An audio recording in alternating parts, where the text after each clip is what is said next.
Left-wing radical and anti-gun activist Mondaire Jones recently laid into America in an emotionally driven, politically inspired rant about guns. Jones, a U.S. representative for New York's 17th Congressional District, used many of the typical anti-gun talking points and much of the overused, misguided rhetoric in a desperate attempt to politicize the death of innocent children, walk on their graves, and confuse Americans as to what the actual causes of human violence are in America. When a false sense of moral superiority meets political frustration, the left wing seems to completely lose sight of reality, and as a result, good people are put in danger.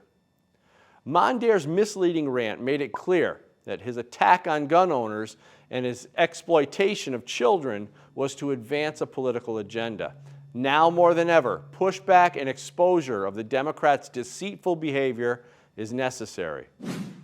Enough is enough. Enough of you telling us that school shootings are a fact of life, when every other country like ours has virtually ended it. Mondaire, enough is enough.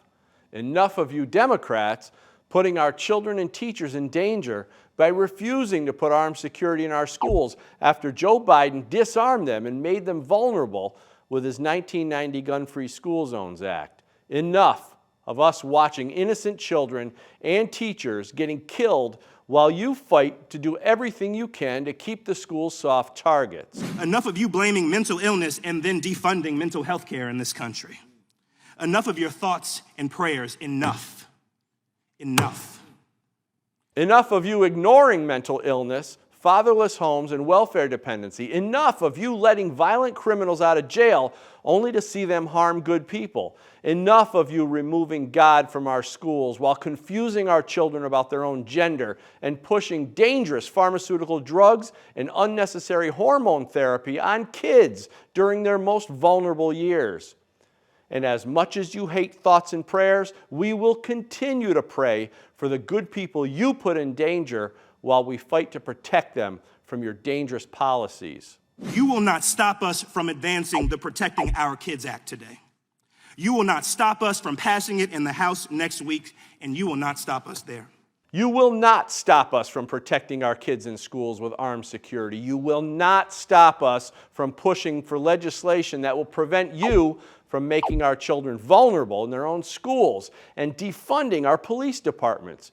We will implement protective arms in our schools to keep our children safe from you and your dangerous ideas, whether you like it or not.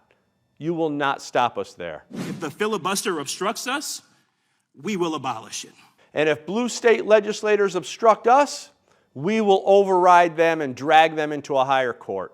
If the Supreme Court objects, we will expand it, and we will not rest until we have taken weapons of war out of circulation in our communities. Real Americans will not rest until we vote you dangerous Democrats out of Congress and prevent you from creating policies that get innocent children slaughtered. And we will not rest until the world knows that your mission is not to save lives, but rather gain political control. We will not rest until everyone understands that your anti-gun rhetoric is created to scare people who don't know any better into reluctantly voting you tyrants into office. Each and every day, we will do whatever it takes to end gun violence, whatever it takes. And each and every day, we will do whatever it takes to teach Americans about the benefits of firearms for the preservation of life. And we will explain to them just how dangerous you gun grabbers are to the safety of American citizens when you violate their God-given right to self-defense. And we will show the world how Democrats in America are hell-bent on creating a victim-predator society for their own political benefit, whatever it takes. What we will do is not fail the children of this country the way that you have failed us, the generations of Columbine, Sandy Hook, Parkland, and Uvalde. What we will do is not fail the children of this country the way that you have failed them. The generations of Columbine, Sandy Hook, Parkland, and Uvalde will know that the reason their friends died was because you Democrats kept them in a perpetual state of vulnerability by refusing to implement armed security while protecting the criminals in an attempt to advance yourselves politically and line your pockets with blood money. Real Americans have had enough of you left-wing ideologues putting our innocent children at risk to push your political agenda. It stops now. I'm Dan Wass, and this has been another AmmoLand News Second Amendment update. Tell us what you think in the comments below, and share this with your family and friends to help support AmmoLand News, America's oldest Second Amendment news outlet.